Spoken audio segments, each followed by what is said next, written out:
this is Dr. Don Lynch. I'm here in the United States of America, Jacksonville, Florida. I want to speak to you about how to pray for fathering leaders. We are in a season of history, and God is raising leaders with a fathering spirit, not like King Saul, but more like King David. Not like religious leaders, but more like the King himself, Jesus of Nazareth.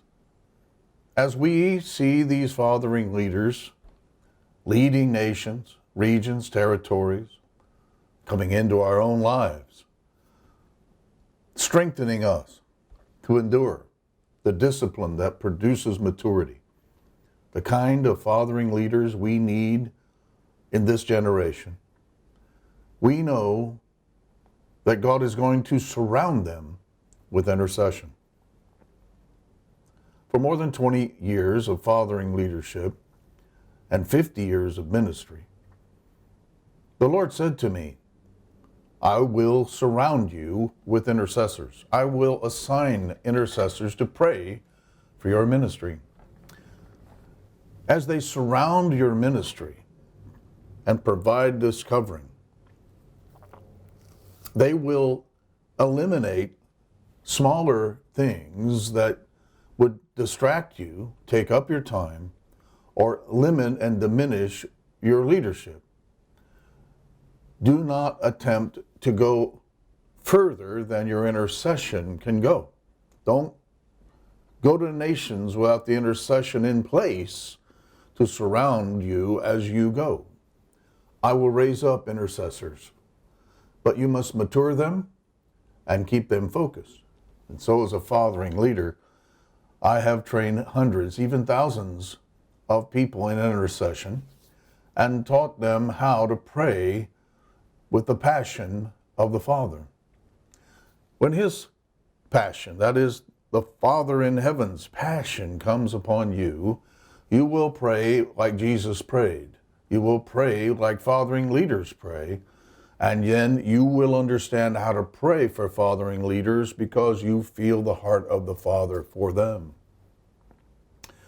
Pray for your fathering leaders because you will see that like flies flying around their lives and around their heads, there are small things, small and demonic attacks and assignments, smaller issues in the spirit and the natural that prayer can drive away.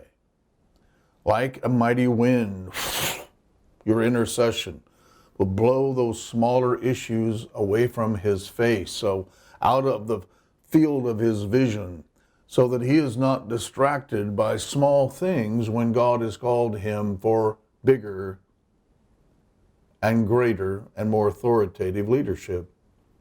Now, of course, if those flies and smaller issues are in his life, he will deal with them because he is mature and he's a father and he understands the responsibilities of life.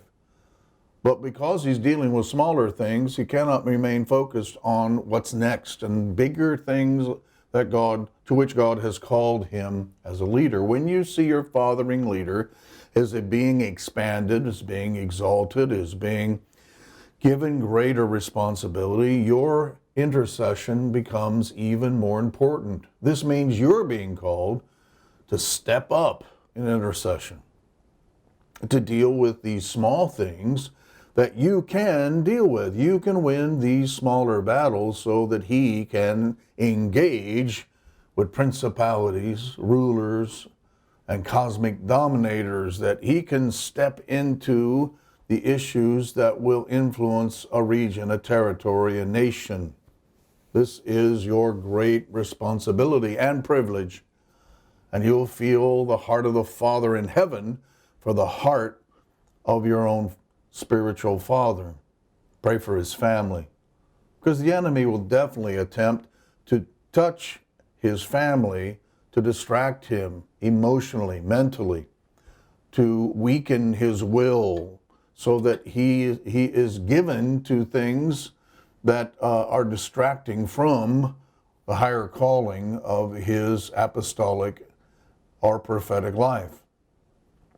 A fathering leader will always be engaged with those he is fathering, focusing his energies, his passions on things that will cause them to mature and to expand in their own destinies.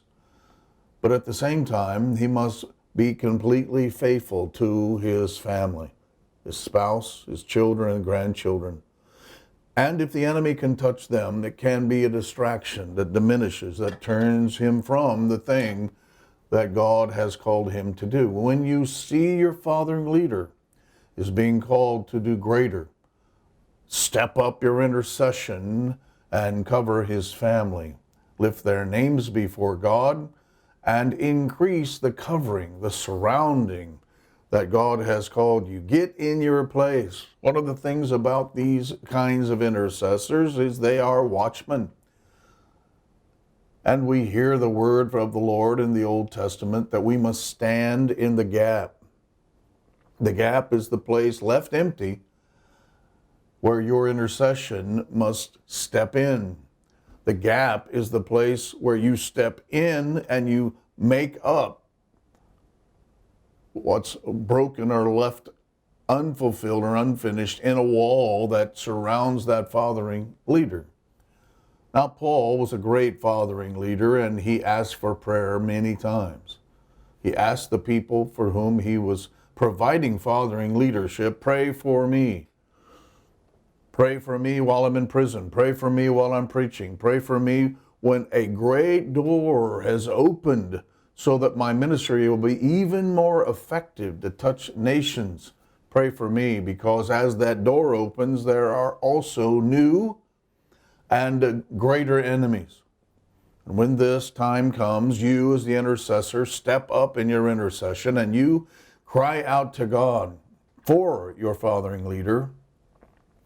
To understand this, you understand the law or the rule, the principle of the law of Christ in which you bear someone else's burdens. This means that a burden that your father may be bearing can come on your shoulders for your spiritual intercession, for you to pray the thing that needs to be prayed so that he is freed to carry another or greater burden on his shoulders.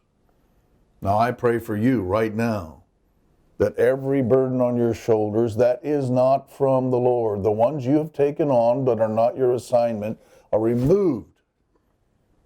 And now upon your shoulders, the burden of the Lord, the assignment of God, that you as the intercessor are praying for the things you should be praying for, that you are standing in the gap for the people and issues you should be standing in the gap for, that now there's no distraction on you and that your focus is on your fathering leader, his calling, his grace, his anointing, his authority.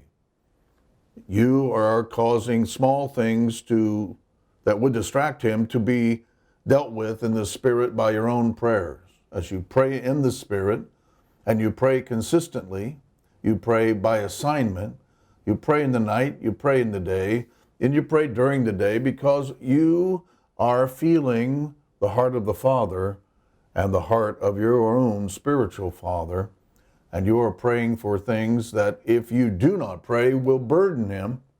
But as you pray, lift that burden, his finances, his family, his physical strength and health. These are burdens that you carry, and in so doing, you vastly increase the effectiveness of your fathering leader, and you mature your own life and bring your own spiritual and kingdom life into greater levels of revival and transformation. We are in a season when God is raising fathering leaders unlike in the leaders of the past.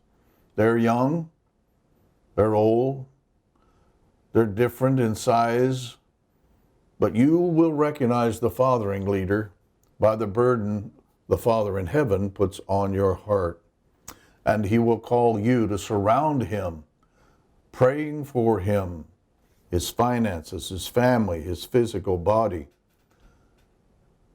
Now pray that the effective door that's open among many adversaries Pray that door that is open will be a clear pathway, a smooth pathway, that he not only can walk forward, but run forward in times when running is necessary.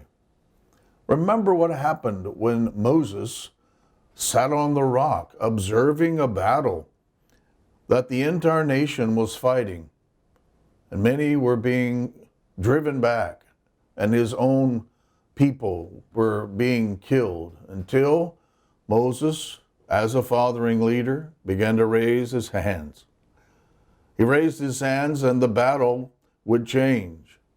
Remember, your fathering leader's position is always going to benefit your life, and that many of the things you enjoy in terms of your own protection and your own distraction and your own strength are coming into your life because someone is watching for your soul, preaching truth that you need to hear.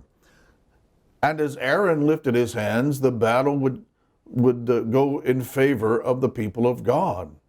But he became tired. Your fathering leader will become tired as well. Remember that God is always asking us to do something we cannot do without the strength that comes through prayer. So what happened in the Old Testament is a man named Aaron and a man named Hur stood one on either side of Moses, and they lifted up his hands. And they held his hands in the air until the battle was not only victorious, but finished. And a great victory was won because the fathering leader had the support of other intercessors. Now I am challenging you to increase intercession in your own life, to focus your prayers on the fathering leader that God has standing before you. Hear the heartbeat of the Father in heaven. Hear the heartbeat of the fathering leader in your life. Understand from those passions, the burning desires of heaven and earth, understand how you will pray. Pray in that passion. Don't pray your own passion. Don't pray what you want. No, feel the heart of the Father in heaven for what he wants for your fathering leader, for you, for the kingdom, and let that burning fire be the motivation that you pray. Pray with that passion, and don't stop praying. It's like giving birth. You get pregnant with this burden. You give birth with your mouth, and as you pray out, you come to the point where you know this baby has been born.